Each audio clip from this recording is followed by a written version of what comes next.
All right. Remember, O God, that my life is but a breath, a vapor, either one, breath or a vapor. Good, because last time we did that 3 weeks ago we met in here. We struggled with that. Though he slay me, yet will I trust or hope, either one, trust or hope in him, either one. Okay, God suspends the earth over nothing, right? Over nothing, 26:7. Yeah, but that's just over nothing to us. After my skin has been destroyed, yet in my blank I will see God. Nope, not in my misery. I'm sure he felt like that at the time. Nope. Yet in my flesh, I will see God. Job 19:26. Okay. Well, good. We got most of them. Those are the biggies. I wanted to give you the one that has the skin of my teeth. You know, that expression, skin of my teeth, comes from the book of Job as well. Okay, I've escaped by the skin of my teeth. That is a Hebrew. That's Hebrew and has its origins in the book of Job because it's mentioned there. Well, according to his friends, Job suffers why? Because he has sinned. He has sinned, right. That simply, and we've had long speeches on both sides, and we're not going to go back through that. But summarizing the discussion very briefly, Job suffers because he sins. Job doesn't understand what God is doing. He even challenges God's sense of justice. He just doesn't understand it.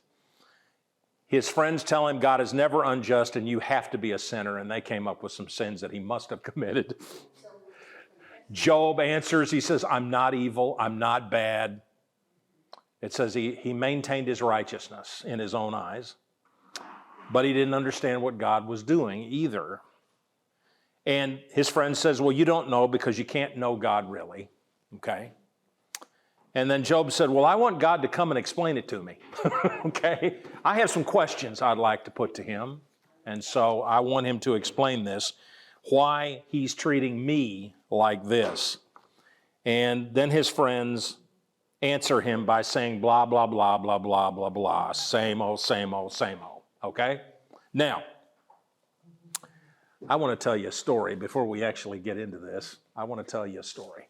How many of you have seen the movie Amadeus? Okay. The guy on the left is a fellow by the name of Antonio Salieri, okay, an Italian. Back in the late 1700s, that's when Mozart and Salieri both composed music in Europe. That's Amadeus, the main character, Mozart. This is Wolfgang Amadeus Mozart. It's the story of the composer Mozart, and it's based largely on fact. Largely, of course, they take a lot of dramatic license with it. But the movie itself, although it's named after Mozart, it is really a story about the guy on the left, Antonio Salieri. It's his story that is compelling, and the reason that it is compelling is because Salieri, the movie begins with him attempting to commit suicide. He slashes his wrists and his neck, and he's put in an insane asylum, okay? He's talking to a priest, and he's explaining to his priest, to this priest, not necessarily his priest, but since he had tried to commit suicide, which is considered a mortal sin, they felt like he needed to see a priest. So the priest came and visited with him, and the priest, who was really supposed to be a source of comfort to him, really was having a difficult time understanding why Salieri would do such a thing. And so Salieri tells the story of his life. He prayed, as a young man, he prayed that if God would make him a great composer, that he would serve God with all of his being, that he would not marry, he would maintain celibacy, and that he would do all he could to bring glory to God in his music. And according to history, that was Salieri's intent. Okay. But Salieri was very, very angry with God. And much like Job, in some similarities, Salieri's miseries were self-inflicted. But Mozart was a womanizer, silly, immature, a real jerk, okay, who didn't know how to handle money or handle his life. He married a wonderful girl who stood beside him all the way till the time he died, but he drank too much, he spent too much, he partied too much, Mozart. But Mozart had the gift, and Salieri did not, and he did not understand that. Salieri said, I do not understand why I, who was willing to give my life to compose music to bring glory to you, that you would treat me this way. And he would pray for a melody. You know, he would sit at the keyboard and he would pray, God, give me a melody that I can bring glory to you. And Mozart could effortlessly and easily write the most beautiful melodies and themes, and he was a godless cad. Okay? A boy in a man's body, all right? And so he never could figure out why God treated him that way. And so Salieri told God one day, he said, if that's the way you're going to treat me, I'm your enemy now. He declared war against God. He said so. I'll declare war against God because of what he's done to me. And so Salieri is righteous and good. Mozart is wicked and immoral. Salieri is a mediocre composer. Mozart is a brilliant composer whose music has lasted for centuries. And he questioned God about this. And finally, at the end, Salieri, of course, Mozart is dead, dies at a very young age, in his 20s, I believe, was buried in a pauper's grave. His music was never truly appreciated during his lifetime, although it was appreciated. It wasn't, Salieri's music was appreciated during the time, but has no staying power. You never hear any Antonio Salieri's music. And so he was jealous and declared war against God. That this godless man could write this immortal music, and he, a godly man, couldn't write music worth remembering, okay? And it reminded me a little bit of the kind of quid pro quo arrangement that maybe Job thought he had with God. That if I live righteously, then God will bless me. And it didn't turn out that way at all. And in point of fact, we know, he didn't at the time, we know that he was tormented for the very reason that he was righteous.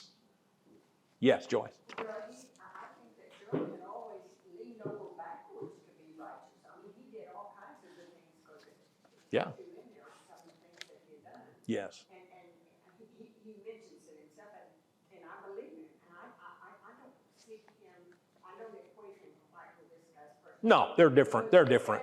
This guy was jealous. Mm-hmm. So he wasn't quite as righteous as he thought he was.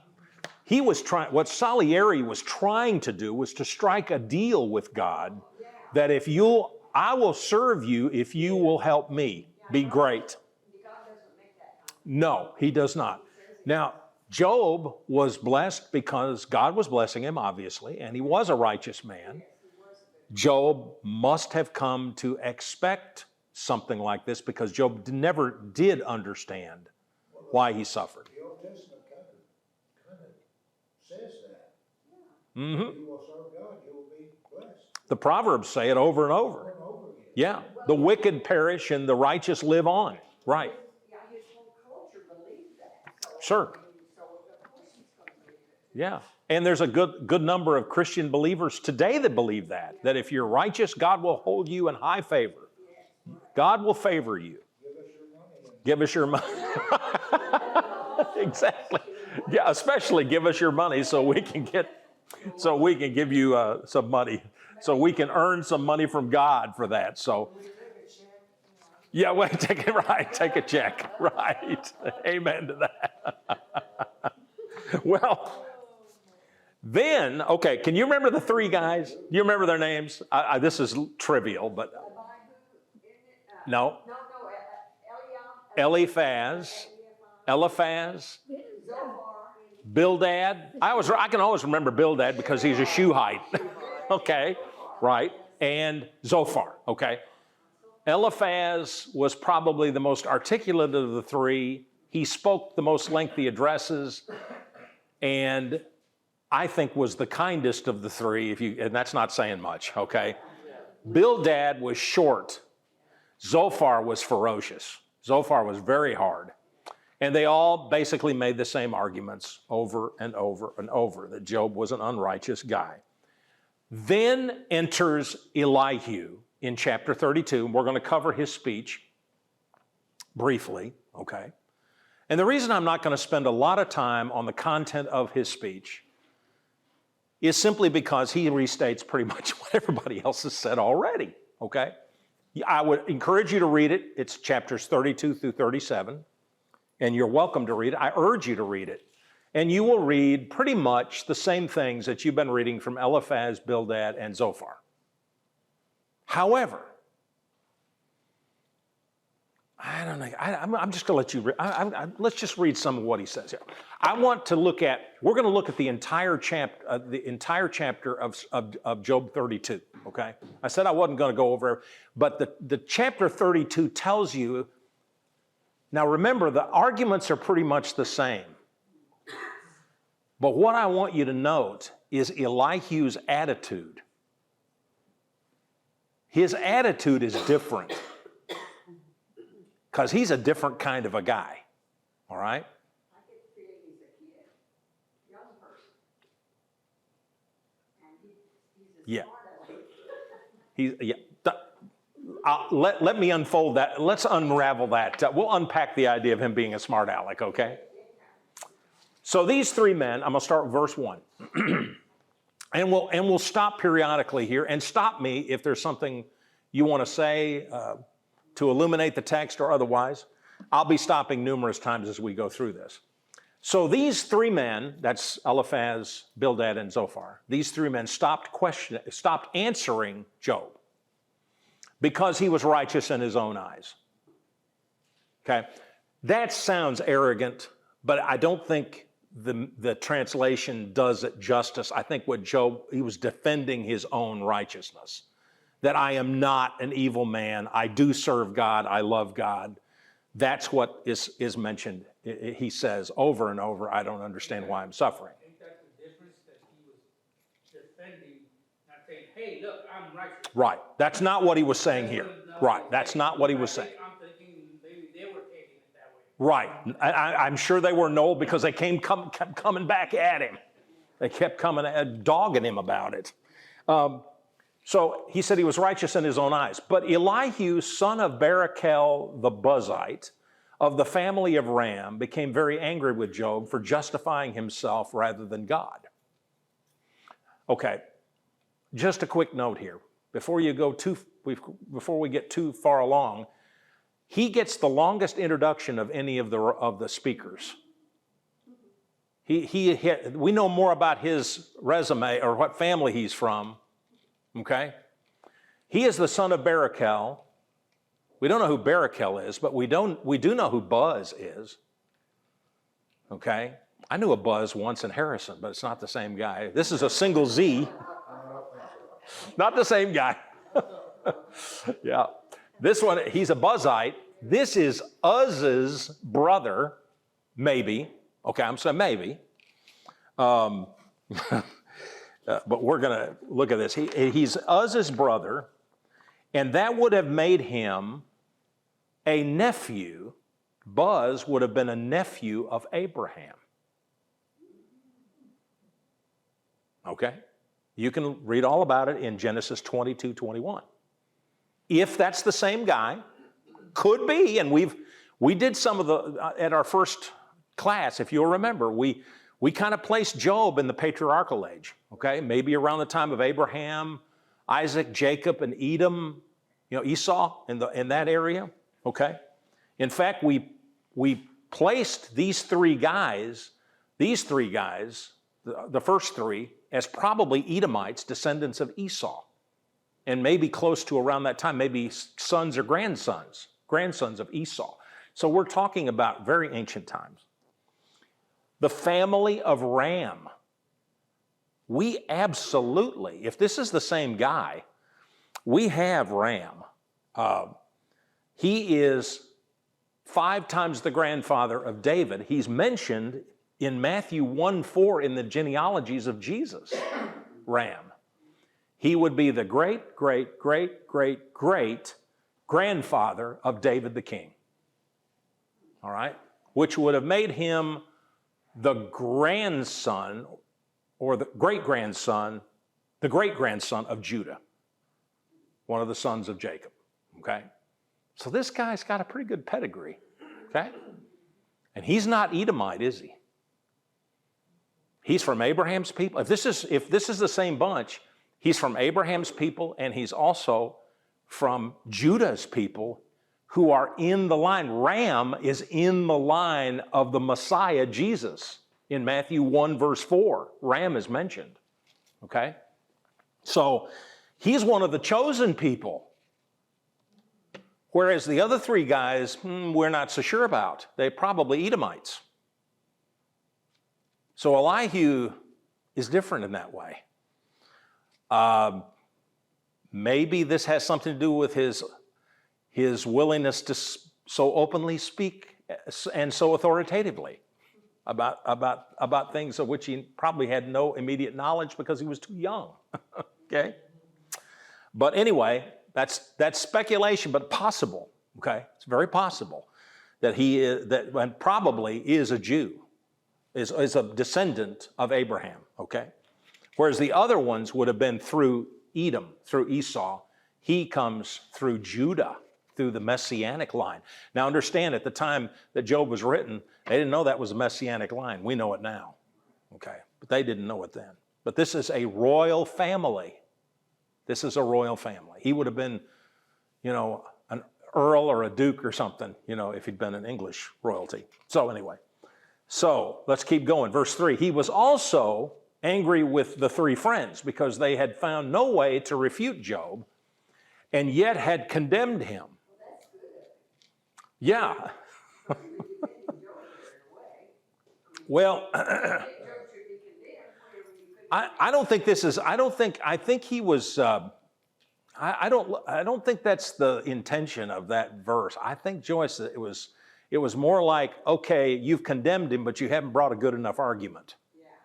He's guilty, but you just didn't bring the goods. You didn't bring the receipts.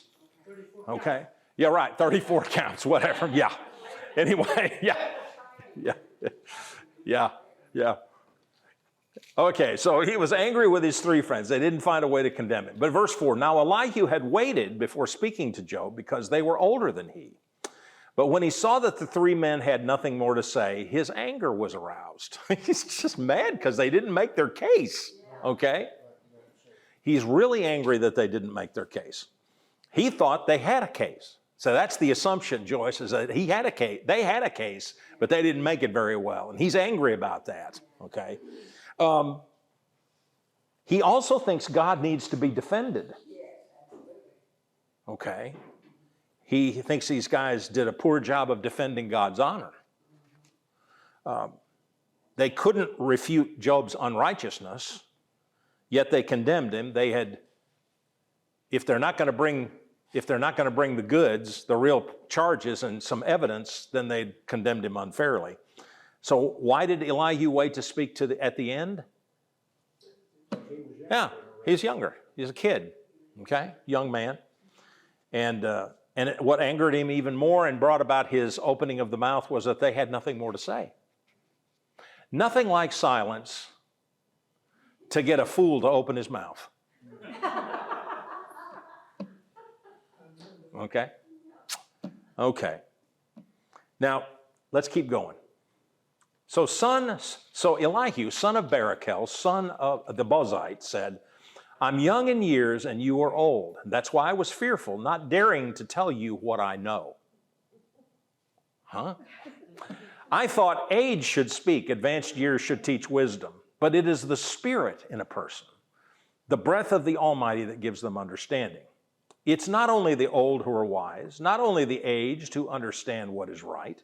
Therefore I say, listen to me. I too will tell you what I know. Are we pulling the veil back on Elihu's character here? Well, my book says what I think, and that sounds a little bit better. Yeah. Well, I don't know. Yeah, maybe. The translators of the NIV thought the word "no" was more appropriate here. I may need to do some comparative translation work there. He said, I waited while you spoke. I listened to your reasoning while you were searching for words. Backhanded condemnation. I gave you my full attention, but not one of you has proved Job wrong. That you failed. You're the prosecutors and you failed to bring the goods. Okay. Now, none of you has answered his arguments. Do not say we have found wisdom. Let God, not a man, refute him. But Job has not marshaled his words against me, and I will not answer him with your arguments. I put a note there that said he simply restated everything they'd already said in the subsequent chapters. Okay, you can trust me on that. Okay, but he's saying, "Oh, I got a unique view here, one that has not been spoken of before. I'm going to bring some wisdom here. I mean, I have the Spirit of God in me. I have the Spirit of the Almighty here. You need to listen to me." Right?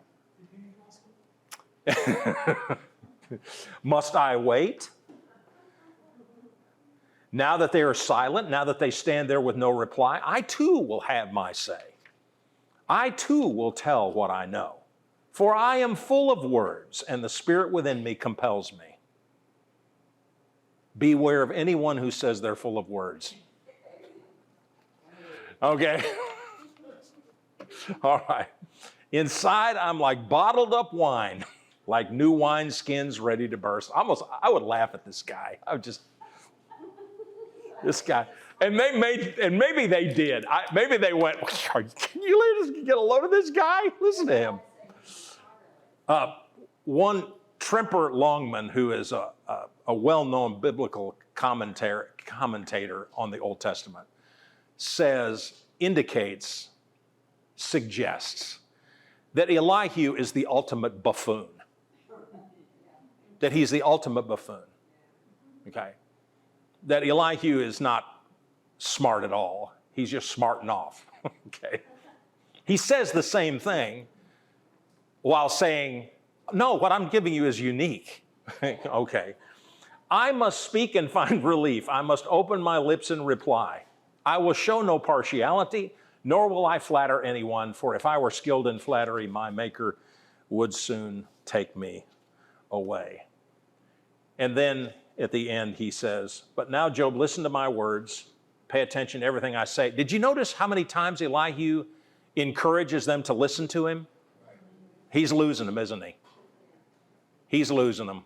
I mean, he's having to tell them right off the top, you guys need to listen to me. And they're going like, they're nodding off. Okay. He did say one thing different. What's that? He did say God will refute. Yeah. That time he was getting a little closer. He does give some, I will say this, his orientation is more God-focused. However, I think he's hiding. Does this make sense? He's hiding behind that. Just think of psychologically that I'm thinking he's claiming God's authority here when he really doesn't have any other than his own. Anyway, just a thought. He says, I'm about to open my mouth. My words are on the tip of my tongue, to which I would say, you've had a lot to say already. A whole chapter's worth. My words come from an upright heart. My lips sincerely speak what I know. Oh, he knows a lot, doesn't he? Beware of those who say they know a lot. There's a problem here. I call it the problem of Elihu. Okay?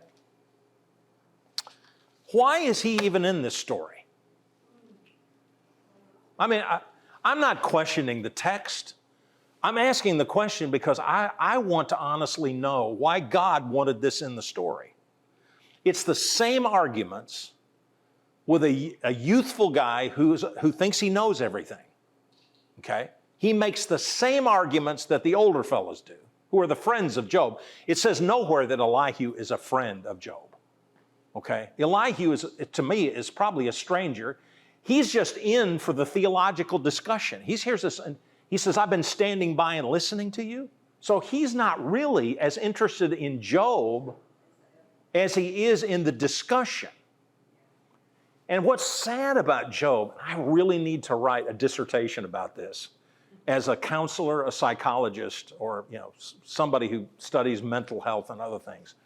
There is so much psychologically going on in this story that you got to wonder, here's Elihu coming along. Who's he concerned about? It's not God, really. It doesn't appear to me to be God he's concerned about. It's about his stature in the presence of these other men. I don't think he gives a flip what Job thinks about him. I think he wants to win the argument. He wants to do something they were not able to do. And he says so. And he says, and I'm going to take a different approach. He doesn't. He takes the same approach. Okay? So he doesn't substantively add anything to the argument. He's been observing the whole time. He's a bystander who decides to have the last word. Okay? And his arguments are basically a restatement. So what's going on here? What kind of fella is Elihu? Well, he's full of himself. He's immature. He demands an audience. He claims special knowledge, special revelation, insight that these guys don't have. Okay? He's angry, too. He's angry. He's angry with Job. He's angry with these three guys who are his friends, Job's friends. He's angry that those friends are not able to make their case more persuasively and that they can't get Job to humble himself. So he plays the role of prosecutor one last time. I was, you know how criminal trials are concluded? In criminal trials, you have prosecution and you have defense. Now, if Kyle Heffley were here, he'd explain it. But I know just this much law, okay? But the prosecution puts on its case first because they have what's called the burden of proof, okay? They have the burden of proof. So the prosecution sets its case forward. They're supposed to bring witnesses, the receipts as we call them. We want the details, the deets and the receipts, okay? We want all that stuff presented in court to a jury and let a jury decide whether it's what's believable and what's not. At the conclusion of the trial, the prosecutor gets up and makes a closing argument to the jury. The defense gets up and makes their closing statement to the jury. But that's not the end of the case, is it? You know what ends the case? Nope. The prosecutor speaks one more time. Why? Because the burden of proof is on the prosecutor to prove his case. He has to prove it beyond a reasonable doubt. If he doesn't do that, the jury has to acquit. So it's a higher burden for the prosecution. Therefore, our court system and the law gives the prosecution one last crack at the jury. All the defense has to do is to raise a reasonable doubt. The prosecution has to prove its case beyond any reasonable doubt. It sounds to me like Elihu's playing the rebuttal prosecution. He's making the final argument. Job, you're a bad guy. He's been told that already. Job is the defense, his own self-defense. But Elihu comes in here and comes in with a prosecutor's mindset and says, you're guilty of something. And he just goes on and makes pretty much the same kind of arguments that the other fellows made. So the problem of Elihu still stands. I'm not exactly sure why. We have Elihu's arrival. But I think there's something to... I think there's one thing that I think is almost certainly true, is that they have to, Elihu is searching just as much as those other three guys for the reasons why Job is suffering. And Elihu comes up just as dry as the other three guys. He's a younger guy who thinks he knows everything, and he still comes up dry. He doesn't have an answer. He can't bring the receipts either, because Job doesn't even feel obligated to answer him. Job does not give a speech in rebuttal to this guy. Okay? He doesn't give a speech. Job's heard it all. That's probably why Elihu kept saying, listen, listen, listen, because Job was checking out. He wasn't listening at all, I'm sure. I mean, just one more guy to accuse him of the same things he's been accused of being? I mean, it's actually kind of a sad thing. But here are 4 men, finally, who just can't figure out what's going on with Job, and Job would make number 5. He doesn't know what's going on either. So Elihu is unique. He appears abruptly out of nowhere. He's been a bystander this whole time, but he's not mentioned at all. He appears abruptly and starts making his speech. He disappears immediately. When his speech is over, he just vanishes from the story. He's no longer mentioned. He receives 6 chapters in one speech. You know, some of our studies, one study we had, the first round of debates took 7 chapters, or 11 chapters, but nobody spoke 6 chapters. Elihu went uninterrupted for 6 chapters. So he wasn't brief. He is frustrated not only with Job, but with his 3 friends. The 3 friends were mostly frustrated with Job. Elihu, standing offside, kind of like judge and prosecutor, he judges everybody guilty. Okay? He's upset with everybody. He commands them numerous times to listen to him. Okay? Not just once or twice, but numerous times throughout his, listen to me, I know things. So, and then finally, you know, here's Job 34:2. Hear my words, you wise men. Listen to me, you men of learning. That doesn't sound sincere, does it? How about 36:2? Bear with me a little longer and I will show you that there's more to be said in God's behalf. Bear with me a little longer, okay? That's kind of what he was into, getting people to listen to him. There is some good stuff from Elihu here. I think there's some good stuff. I want to share a little bit. In chapter 33, it says, he said this, someone may be chastened on a bed of pain with constant distress in their bones. They draw near to the pit, speaking of death, and their life to the messengers of death. Then that person can pray to God and find favor with him. I've seen many people that have come to Christ facing death. Not as many as you'd think, but I've been in a unique position for some years to be able to watch people do this. But I remember one gentleman who was, and this was way, way back in the 80s. Was it in the 80s? Yeah, it was in the 80s. And this fella, I went by to talk to him, and he was retired. I said, you need to consider your salvation. And so this guy said, well, maybe sometime. It wasn't within, a week or two, and Terry had a massive internal bleed. I mean, massive internal bleed. He was bleeding out of every orifice in his body, and no doctor could diagnose him.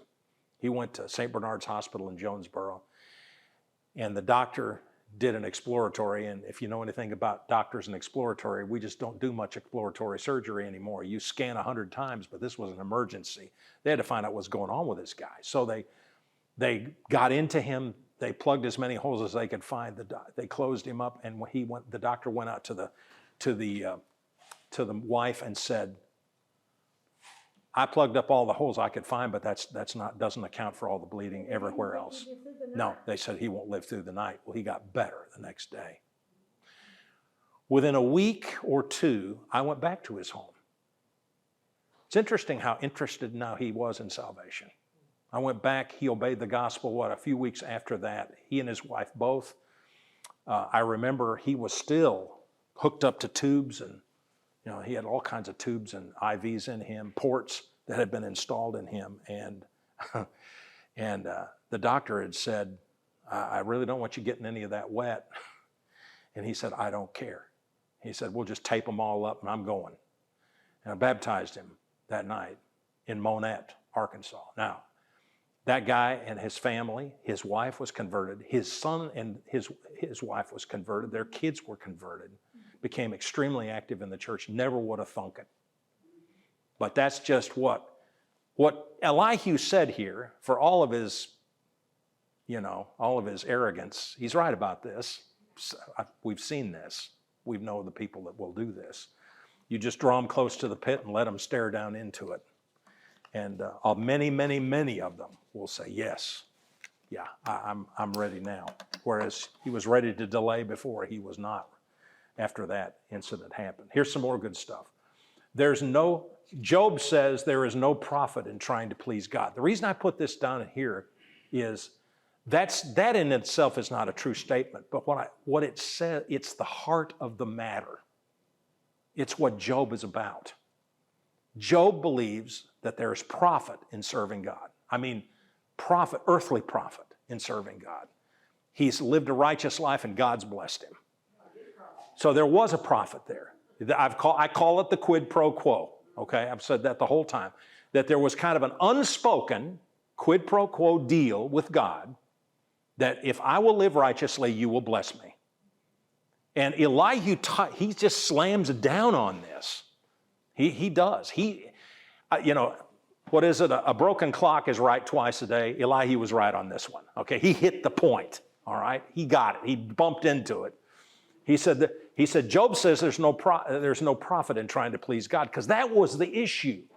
Now what? It just rocked his world that he was suffering like this. This is not the way it's supposed to be. I'm supposed to have a good life. And here I am in misery. I'm dying out here. And I've got these friends over here that are more like enemies. And I've got accusers on my right and my left hand. So Elihu really hammered on that, I think, really hard. And I think he got that. Here's another true statement. It is unthinkable that God would do wrong, that the Almighty would pervert justice. Man, I'm counting on that truth. That is true. God does not do wrong. That is a fundamental truth of the Bible about our God. There are certain things that God cannot do. Yes. Yep. And one of them is wrong. He can't lie. He can't do wrong. Among other things. Okay? Anything that would pervert justice, believe me, every wrong is going to be set right. May not happen in the time we wished it would, but guarantee this statement is true. God does not pervert justice. He will do right. He does not do wrong. Here's another one. God is mighty, but despises no one.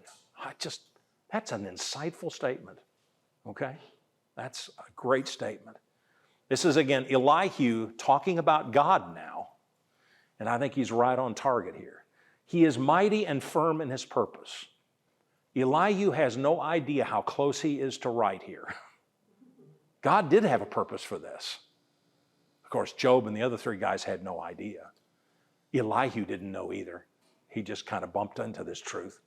He does not keep the wicked alive, but gives the afflicted their rights. Well, sometimes. Yeah, Joyce. Well, we might be misjudging God a little bit here. Well, I'm being hard on him. I'll grant you that. He's just desperate to prove to Job that God is this way, that he is right. Yeah. And so he was angry at Job for even thinking that God was Yeah.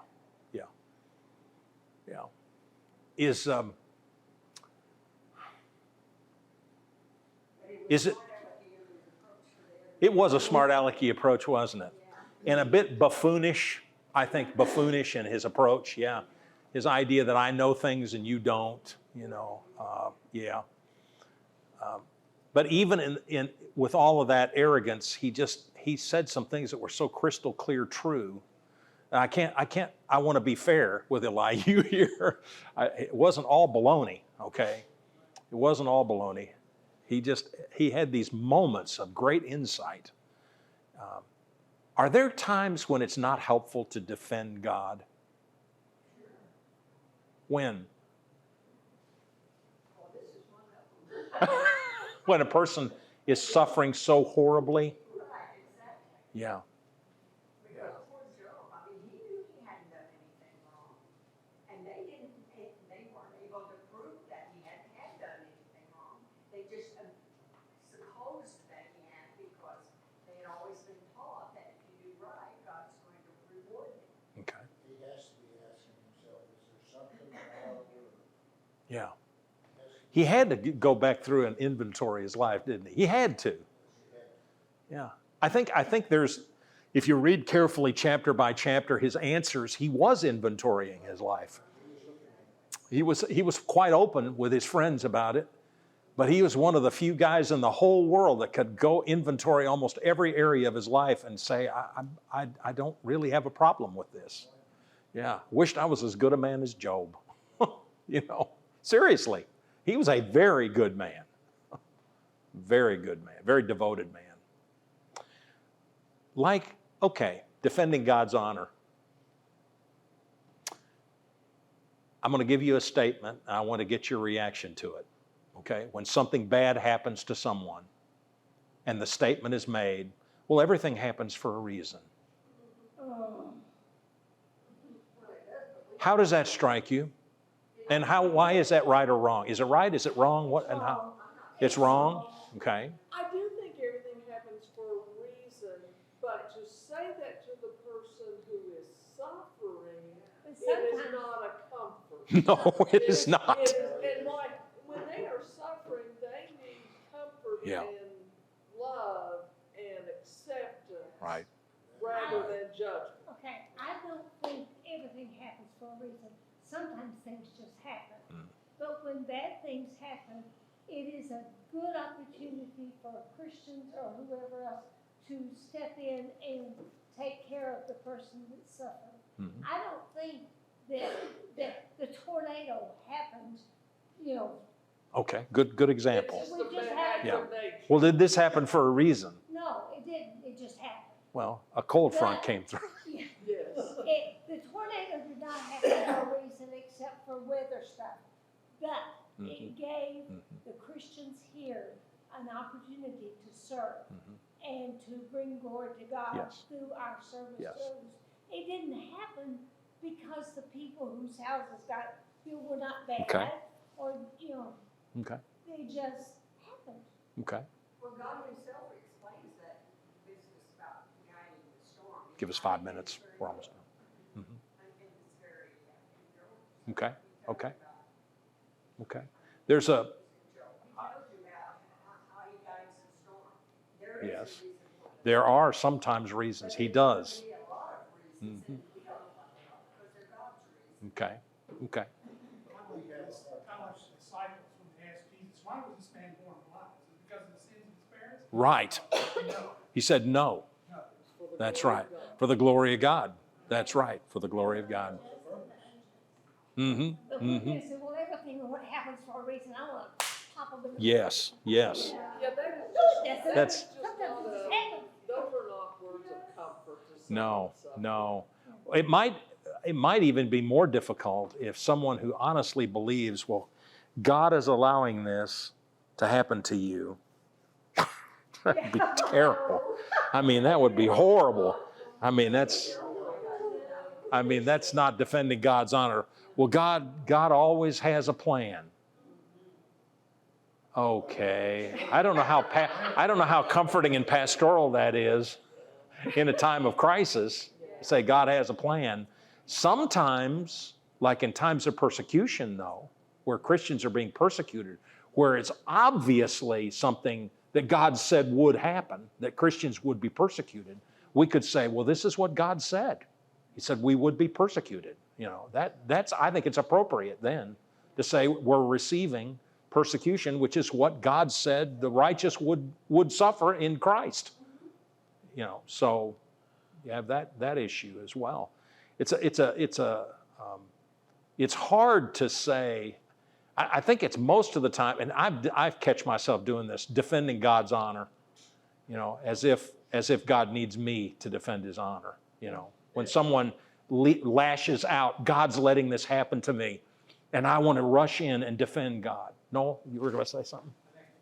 I think we, just thought that, we try to think like God in a sense, in a sense that we think we know it all, and basically, Yeah. his thoughts are not our thoughts, and his mind. Right. And that's what Right. was happening at the time of Job, You know what? No, we're going to close. Look at this. This is the last verse And it dovetails right into what you just said. Elihu said this in his conclusion. He said, the Almighty is beyond our reach and exalted in power. In his justice and great righteousness, he does not oppress. He's beyond our reach. Now, what he's meaning by that is we can't understand him. We can't, his ways are different than our ways. And so we wait to find out what the reasons are down the road, because quite often in the moment, we don't know what's going on, okay? That God is justice. And then maybe Elihu, the reason Elihu's in there is because at the very conclusion of his remarks, he makes a transition. He talks about the creation, about the greatness of God in creation. He has just finished talking about some certain aspects of creation that are very full of wisdom, that God's wisdom, okay? So he brings this in, that God's out of reach. We just can't understand his ways. His ways are not our ways. I think this is his way of saying that. And then God... Maybe we should have just not had all that other stuff to begin with. Yes, yeah. Say that to begin with. Yes. And say, let's wait on God Yes. to find out. Yeah, Martha? I'm so sorry, but if someone had a Mazda 6 green car, they block somebody in. They park right behind them, and there's a car behind her. and I don't she's know. standing out. Was it a Corvette that was near him? Yeah, I wouldn't park behind the Corvette. We saw somebody had parked funny there. Somebody pulled in front of her. Yeah, I didn't understand. And somebody pulled in behind the Corvette, and now they can't move. Who's got the Corvette? She does. Oh, it's your Corvette, okay. Yeah, and there's a black truck with a utility thing on it that could, if they move, Okay. that can help her get out. Anybody with a black truck? My truck, not mine. Not yours, it's still new. Okay, Wow, we okay. know everybody. I am sorry, I do not know. I have a blue Ford. No? Then there was another car that was parked on the other side of you that was right in the middle of the driveway. I didn't know what was going on. Okay. I'm sorry, I do not know. No, the Toastmasters group is in the Ethos classroom. Okay, that's it. I'm sorry. Well, somebody will have to move it because we don't have anybody else staying here. Okay. Okay. All right. Next week we will do chapters 38. We'll give God's answer, okay? God's answer. Chapters 38, I'll go all the way through to the end of his answer, okay? And I'll spoiler alert right now. He doesn't give Job any answers. Okay? All right? And that's it. We're done for tonight. Thanks. Yeah. Are we gonna be having classes in July? No. Let me reiterate this. We will not have classes in July at all on Wednesday night, okay? It has been our custom the last few years to call it on Wednesday nights because we have so many conflicts on Wednesday nights with camp, Vacation Bible School. The Honduras trip is we'll be in Honduras. Some of us will be in Honduras, so we're taking the whole month of July off. We'll resume the first Wednesday in August.